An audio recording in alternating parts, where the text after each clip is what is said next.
Good morning. Welcome to another reflection. It's Wednesday, it's May 17th, it's number 582.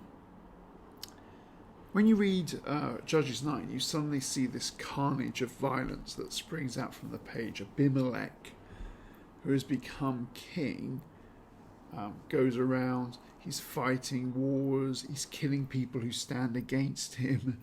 He burns towers down, and eventually he himself is killed when someone drops a millstone from a tower and crushes his skull.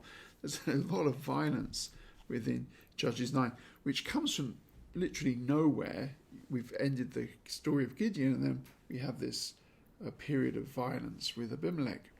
One of the things we have to remember, though, is this violence of Abimelech in Judges 9. The seeds for that have been laid by Gideon. Now, Gideon is generally a good person in the scriptures. He served God, he trusted him in a mighty way, he refused the offer of kingship, so there was some humility there, or at least some self-awareness. The problem was that despite refusing the position of king, he lived as if he were a king. He lived a revered life. He had an ephod made which placed him in the king-priest role. And then he had a son through a concubine, which is another statement about Gideon's morality. And he named this son Abimelech, which means son of a king. So Gideon, who's refused the kingship, then names his son son of a king. Gideon trusted God. Gideon was faithful and obedient to God, but he had inconsistencies. His lifestyle had inconsistencies. Inconsistencies in our walk with God are dangerous. They sow seeds for future effect, and sometimes the seeds of inconsistency don't bloom or come into fruition till later, and they become snares to us. Gideon said, I don't want to be king, and yet he lived as a king.